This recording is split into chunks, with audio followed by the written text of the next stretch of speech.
Ilang milyon na ang nakalipas na naghari ang mga naglalakihang reptilya sa ating planeta. Napakalaki ng mga ito at sila yung mga ninuno ng mga modernong reptilya sa ngayon. Ang mga buhaya ang pinakamalaking reptilya sa kasalukuyan. Hindi man ito kasing laki ng sinauna pero nakakatakot pa rin ang mga ito.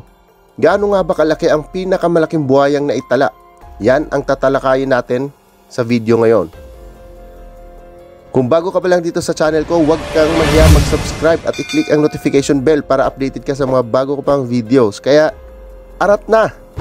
Number 6. Cassius. Si Cassius ay isang lalaking saltwater crocodile mula sa Australia. Naitala ito ng Guinness Book of World Records na pinakamalaking buhaya in captivity noong 2011. Naputol ang dulo ng nguso at buntot, pati ang kaliwang pangharap na paa dahil sa pakipag-away nito. Ito ay nakatira sa Marineland Crocodile Park, isang zoo sa Green Island sa bansang Australia. Nahuli ito noong 1984. Kilala ito na umatake ng bangka sa Northern Territories, Finniss River. Si Cassius ay may sukat na 5.48 meters or 7 feet 11 inches at pinaniniwalaan na nasa 110 years old na ito. Ang pangalan nito ay sinunod mula sa isang tanyag na boksidor na si Cassius Clay Muhammad Ali. Si George Craig, isang crocodile hunter, ang nakahuli kay Cassius at siya rin ang nag-alaga nito. Pinapakain niya ito sa loob ng 30 years. Ayon kay Craig, pati siya kain-kainin ni Cassius kung may pagkakataon dahil sa sobrang laki nito.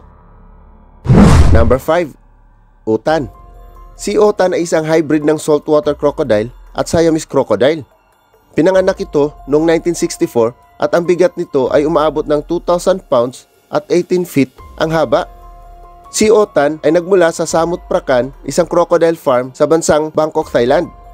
Ang pangalan nito ay sinunod mula sa pangalan ng anak ng may-ari na si Otinyang Prapakam.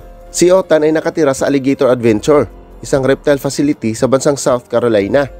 Kahit hindi pa nakuhanan ng test kung gaano kalakas ang pagkagat ni Otan, tinatayang ito ay aabot sa 5,000 pounds of pressure per square inch ang estimated bite force nito. Ang lakas, di ba? Mahigit pa sa 2 tonelada ito.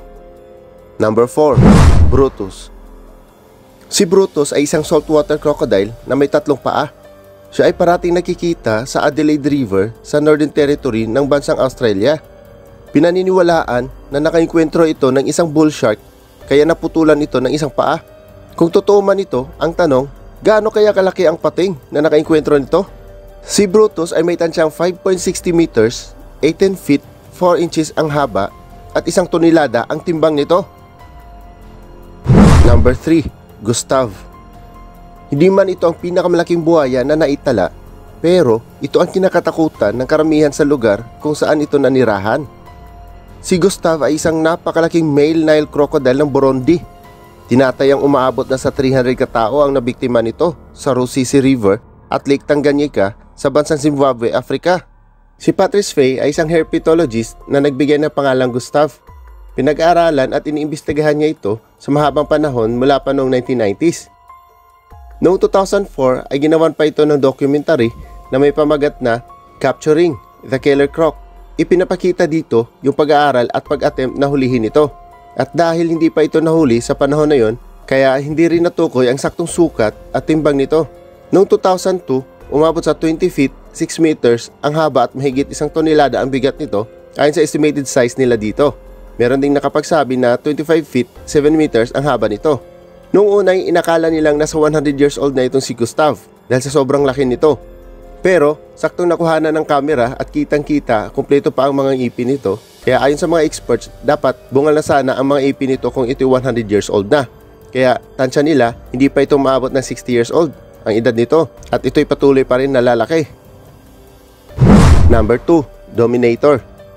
Wala pang opisyal na sukat kay Dominator, pero tansya nila aabot sa 6.1 meters, 20 feet ang haba nito at mahigit 1 tonelada ang bigat nito.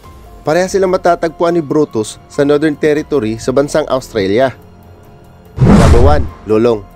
Si Lolong ay isang uri ng saltwater crocodile na may haba na 20 feet, 3 inches or 6.17 meters at may bigat na 2,300 pounds ito.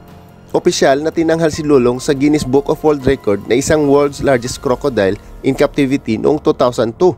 6 na buwan pagkatapos kinumpirma ang sukat nito ng isang Australian zoologist na si Dr. Adam Britton. Si Lolong ay nahuli sa creek ng Bunawan.